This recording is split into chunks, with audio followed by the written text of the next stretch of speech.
Alrighty guys, welcome back to another LEGO set review from BrickByBrick, and today we have set number 79109. This is the LEGO Lone Ranger Colby City Showdown, containing 587 pieces, 5 minifigures, and retailing for $50 in the United States. This was released back in 2013 as part of that Lone Ranger wave, and was the third largest set in the wave. And, after kind of, sort of, getting mildly attached to the idea of owning all the Lone Ranger sets, I wanted this one, particularly just because I thought that the buildings looked kind of cool, and I thought this would look cool with the Constitution Train Chase, which was the one that I had wanted the most.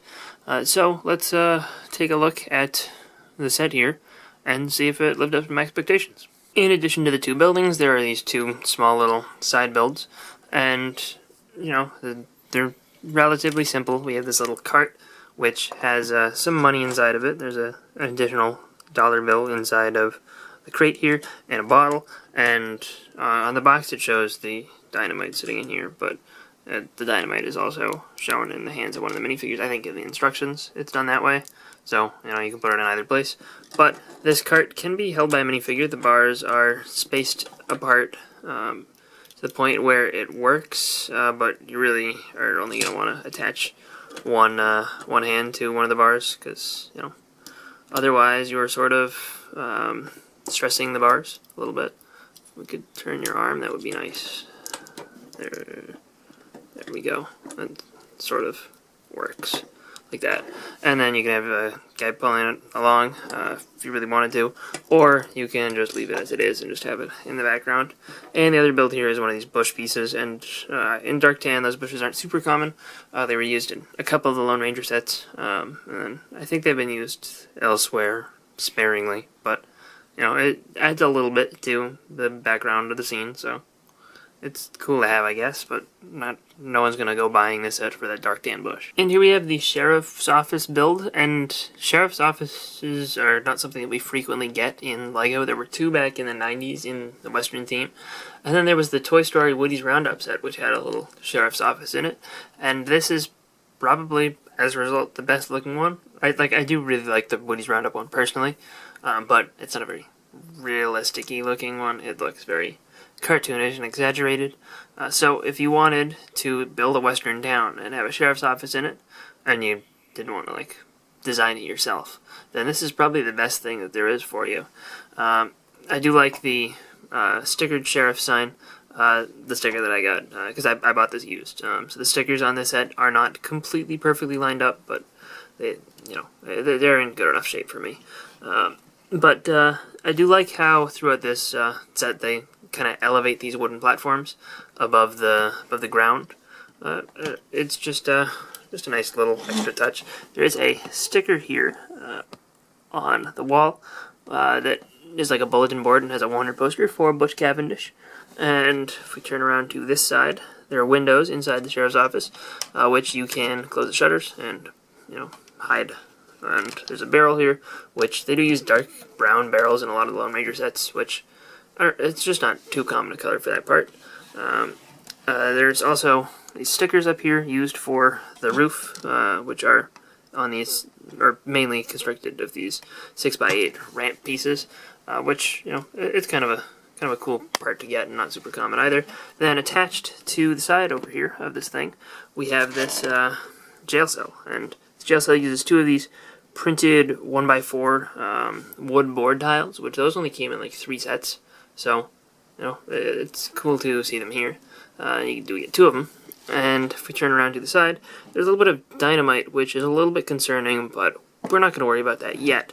There's another sticker up here as well. And if we turn up to the roof, we can worry about this instead of the dynamite. Because if you go like that, there's a cannon, and the cannon's going to shoot you, and that probably won't be very pleasant. So, worry about that, and then you can worry about getting out of jail. But the cannon is one of those kind of shootable cannons, and it just shoots off 1x1 round bricks, which are present in this crate. There are 3 of them. One of them we just shot off and lost. And you can, when you close this up here, the cannon just hides behind the front of the sheriff's office, and it's pretty well hidden from the front, and works pretty well, so it's kind of cool. There isn't really a cannon in that position in the movie, but I'll overlook that. Now, to get inside the sheriff's office, you open the door and walk in.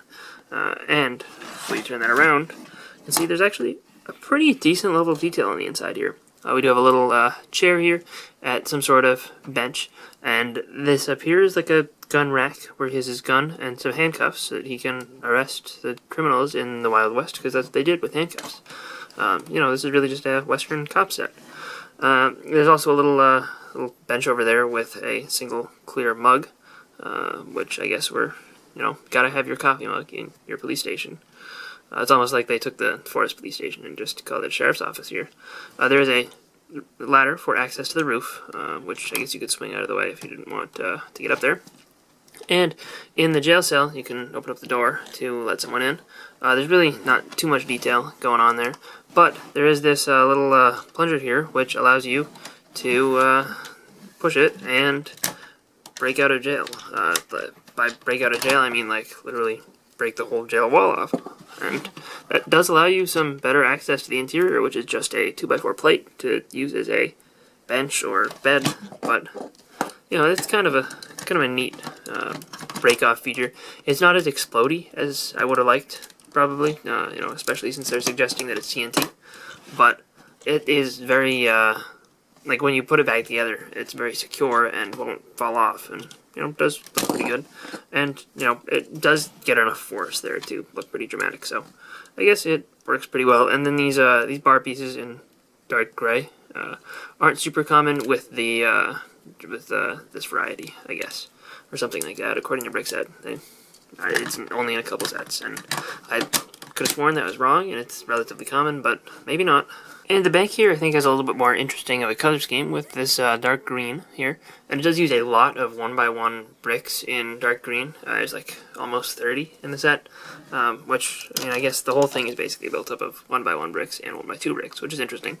Again, we have this wooden platform kind of deal going on here, but there's no sand here, so it just looks a little bit different. There's another barrel over here alongside this section of the wall, which is slightly weirdly indented, and I don't really get this section here, like this just 1x2 space. But I do like the rest of the exterior, and that looks all pretty good. And you can open the door, because that's a cool thing. And the bank sign up here, my sticker's a little bit off-center, but that's okay. And that is just attached up here, but you can remove it pretty easily by pushing in on something on the back, and it flies off very dramatically. So there's that. But that's pretty much all there is for the exterior. So we'll flip it around. There's a lantern, I guess, as well. And we will come back to this, but there's a sticker there showing you the inside of the vault, I guess, with a bunch of coins or gold bars, whatever they are. Probably gold bars, even though gold bars aren't really the point of the Lone Ranger movie. Inside the bank, there's not too much of the interior. There's this one large vault, which is locked into place, unlike the prison, so you can't just pull the whole vault out. There is this chandelier here, which is what you push to knock the sign off, but that is kind of a compound play feature, because you can also, alternatively, push down on that and make the chandelier fall to the floor, and I guess you could shatter it yourself if you wanted to. But, you know, that's kind of a neat little, really simple feature. And over here at this desk, you could put a figure to be operating the bank, I guess, when it gets robbed. And that would be the little slot that you hand money through. So that's kind of a cool little, decently thought up thing. And then this little floor space isn't very useful. There's a little floor space here, and then the vault is just kind of awkwardly big, I think, but you know, it's not the end of the world. You can open up the vault by just opening up these hinge bricks, and inside there is a decent amount of loot, and it's only attached by 2 studs, so you can remove it out pretty easily. There's another printed $100 bill there, and just some green plates underneath it to make it look like there's more $100 bills. And then you have 2 silver ingot pieces and 2 metallic silver studs. I guess would be like silver nuggets or silver coins or something. But you can close that up pretty easily, and now it is securely locked up, and the bad guys will never get to it, unless they come out front and notice that they can see the gold bars through the window, and they're going to come up and maybe use dynamite again. And then if you turn this, it will make that well explode with the dynamite, and then they can very easily access the silver and the loot, and I guess they could put it in their cart and walk off with it, which would be pretty effective, and that's how you rob a bank. Tonto and Lone Ranger minifigures are basically the same as they are in every other set of the Lone Ranger team, except for the silver mine.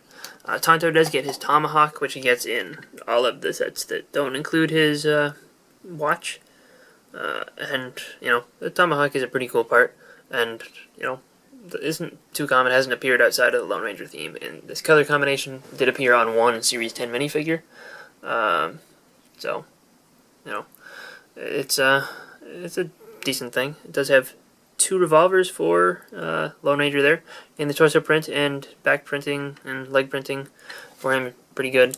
And Tonto, if you don't know how his hairpiece works, it's just a rubbery piece with some good printing, and you have this crow which can be removed. And alternate face for Tonto is pretty good. No alternate face for Lone Ranger, because that wouldn't make sense, and there's just a better look at the front printing for Tonto's torso, and I guess a slightly better look at his face.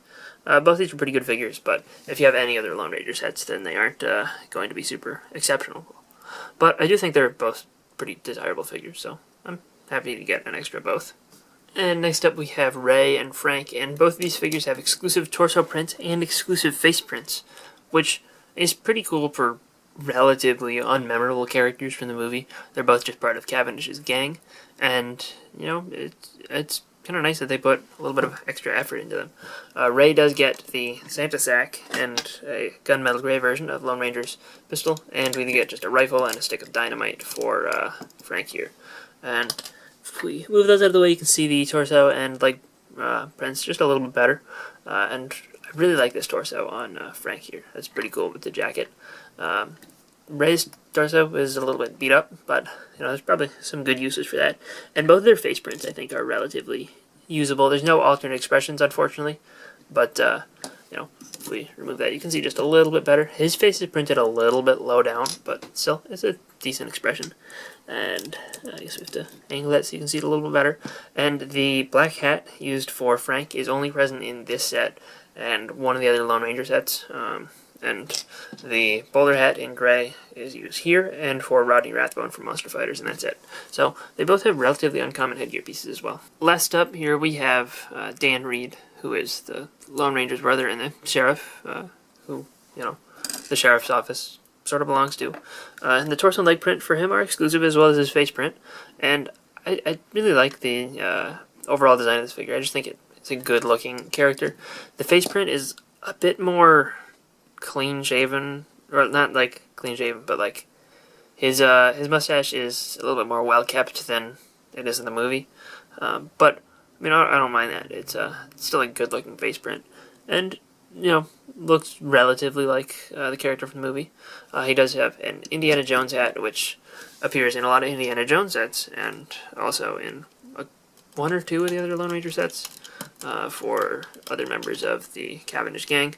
You know, it's a good figure. It does come with a rifle as well. So there are 3 of this rifle in the set, because there's also the one in the gun cabinet. This is not me just taking it from there. This is another one. Overall, for $50, I think you get a pretty decently fleshed out city here. I think that it looks good. Both the buildings look pretty great from the front.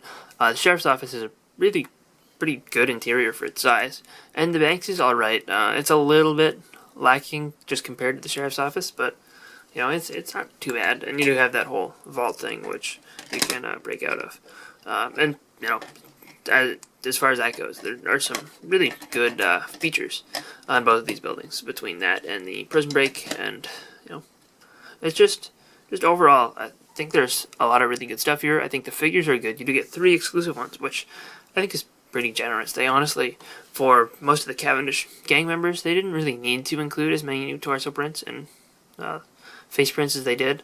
If I didn't mention that leg prints for both of those are reused in the other Cavendish gang members, but, you know, I would have expected a little bit more of them doing that with torsos too. So, you know, I don't mind that at all. And their pants do look relatively similar in the movie, so it's not that big a deal. Yeah, it's overall, I think that you get a good volume of stuff here.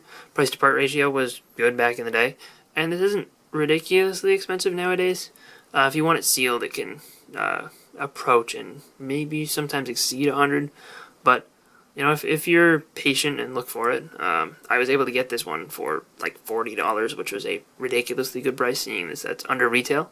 And it was actually, the seller was like, I don't know if it's complete, but it ended up being complete. So you know, I probably got a better deal just because the seller didn't quite know exactly what he had.